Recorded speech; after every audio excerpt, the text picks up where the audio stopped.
আজ বানাবো শ্যামার পোলাও, একাদশী।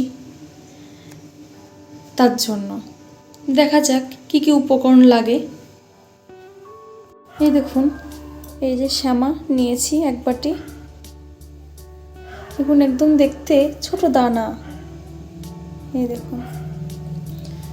তারপরে নিয়েছি সয়াবিন, ভিজিয়ে নিংড়ে নিয়েছি। তারপরে নিয়েছি আলু, ডুমো ডুমো করে কেটে আলু নিয়েছি। তারপরে নিয়েছি পাকা টমেটো কুচি করে। তারপর নিয়েছি কাঁচা টমেটো ঠিক সেম কুচিয়ে করে। তারপরে নিয়েছি গুঁড়ো দুধ একটু গুলে। তারপরে নিয়েছি ক্যাপসিকাম ডুমো ডুমো করে কেটেছি। তারপরে ফুলকপি নিয়েছি, এইভাবে কেটেছি। একটু বড় রেখেছি কারণ ভাজার পরে একটু ছোট হয়ে যাবে, গলে যাবে। তারপরে নিয়েছি কাঁচা লঙ্কা কুচি, আদা চিকচারে ঘষে নিয়েছি। তারপরে নিয়েছি জিরের গুঁড়ো, বাড়ির তৈরি, কারণ আমরা তো পঞ্চশস্য, সর্ষের তেল, ডাল, হলুদ এগুলো খাই না, গম। তা এবার বাইরে কিনে খেতে গেলে জিরের গুঁড়ো যদি কিছু মেশানো থাকে, তার জন্য বাড়িতেই তৈরি করি। এই যে তারপরে হচ্ছে গরম মশলার গুঁড়ো, এটাও বাড়িতে তৈরি। পরিমাণ মতন চিনি আর সন্ধক লবণ, এমনি লবণও খাই না। আর এই যে বাড়ির গাছের তেজপাতা। এলাচ, লবঙ্গ, দারচিনি, কাজু, শুকনো লঙ্কা, কিশমিশ। প্রথমে একটা বড় কড়াই নিয়ে নিয়েছি, কারণ অনেক পরিমাণ শ্যামার পোলাও, ওর জন্য একটা বড় কড়াই নিয়েছি। কড়াই গরম হয়ে গেছে, এবার তেল দিয়ে দেবো, সাদা তেল। বেশ অনেকটাই দিলাম, কারণ অনেক কিছু ভাজতে হবে তো। তেল গরম হয়ে গেছে, এবার আলু ভেজে নেব।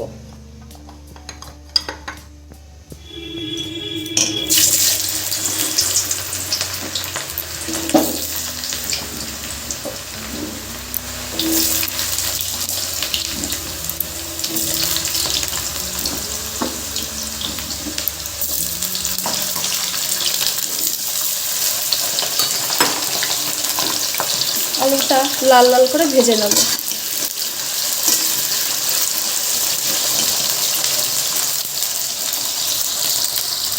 একটু পরিমাণ মতো লবণ দিয়ে নেব, তাহলে আলুতে একটু নুন ঢুকবে।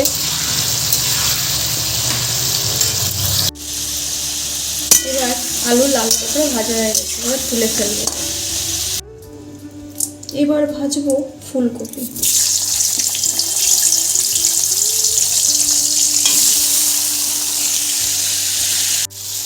এতেও অল্প পরিমাণ লবণ দিয়ে দেবো, তাহলে ফুলকপিতে লবণটা ঢুকবে। এরকম করে সব ভাজাতেই অল্প অল্প করে লবণ দিতে হবে, তাহলে বেশ ভালো সব কটাতেই লবণ ঢুকবে। এই যে ফুলকপি লাল লাল করে ভাজা হয়ে গেছে, এবার তুলে ফেলবো। এবার ভাজবো ক্যাপসিকাম। লবণ দিয়ে নেব। ক্যাপসিকাম ভাজা হয়ে গেছে, এবার তুলে ফেলবো।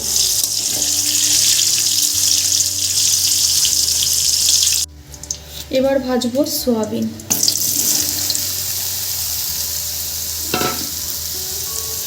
এবার একটু লবণ দিয়ে নেব। এই যে লাল লাল করে সয়াবিন ভাজা হয়ে গেছে, এবার তুলে ফেলবো। সয়াবিনে প্রচুর তেল লাগে। এবার কাজু ভেজে নেব। এবার কাজু ভেজে নেব।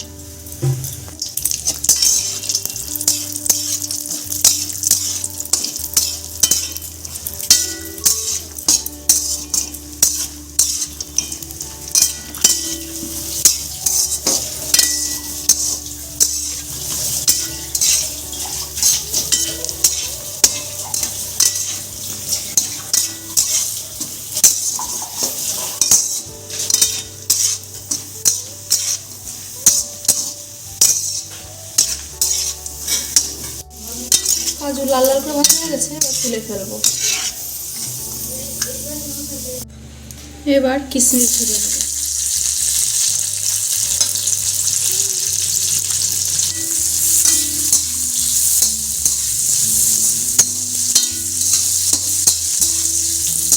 হয়ে গেছে, এবার তুলে ফেলবো।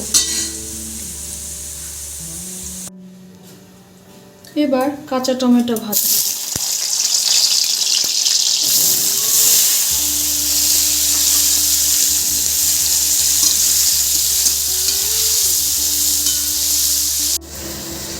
কাঁচা টমেটো ভাজা হয়ে গেছে, এবার তুলে ফেলবো।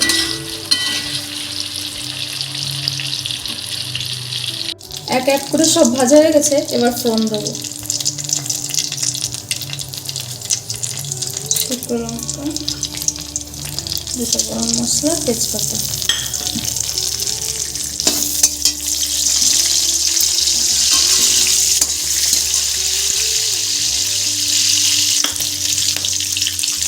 এবার টমেটো কুচি দিয়ে দেবো।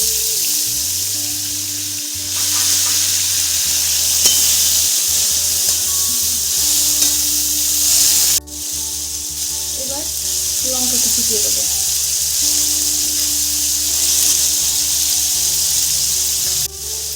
এবার আদা কুচি দিয়ে দেবো,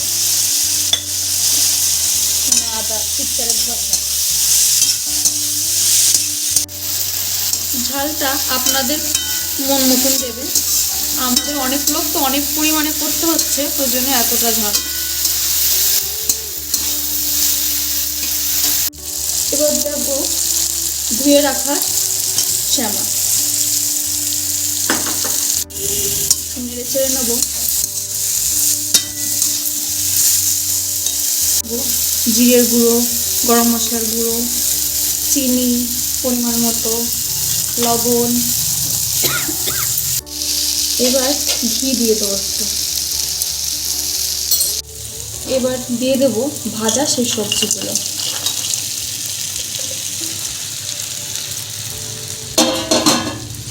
এবার একটু নেড়ে চেড়ে নেবো।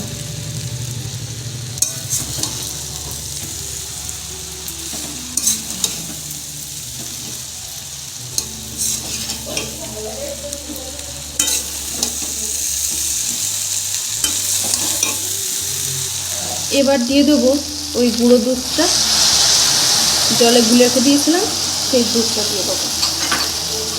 আবার একটু নেড়ে ছেড়ে নেবো।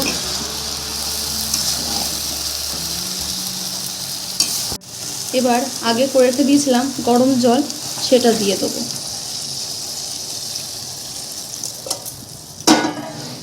আরও লাগবে, আর একটু গরম জল বসাবো। এবার বুঝতে পারিনি এতটা, তো দেখুন এবার জলটা একটু কমে এসছে, আর একটু কমাবো। ব্যাস রেডি সাম্বার পোলাও। এবার ঢাকনাটা খুলে দেখব কি হয়েছে। দেখুন জলটা প্রায় শুকিয়ে এসছে, এবার নামিয়ে দেবো। একদম তো রাইস পোলাওয়ের মতন তো হবে না, এটা একটু একটু মাখো মাখো থাকবে, তাই এই নামানোর পরে শুকিয়ে যাবে, জল আর থাকবে না।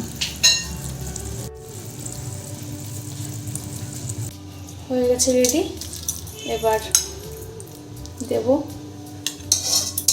খেতে কেমন হয়েছে বলবে। প্লেটে গুছিয়ে ফেলেছি, শসাও ছড়িয়ে দিয়েছি। দেখুন কত সুন্দর লাগছে। দেখা যাক এবার খেতে কেমন লাগে। কারা কারা একাদশী করেন তারা কমেন্ট করে জানাবেন, আর এমন শ্যামার পোলাও করে খান সেটাও জানাবেন। ভিডিওটি এখানেই শেষ করছি, পরের দিন আবার নতুন ব্লগে দেখা হবে আপনাদের সঙ্গে। ভালো লাগলে লাইক করবেন, আর নতুন থাকলে চ্যানেলটিতে সাবস্ক্রাইব করবেন। Tata, bye bye.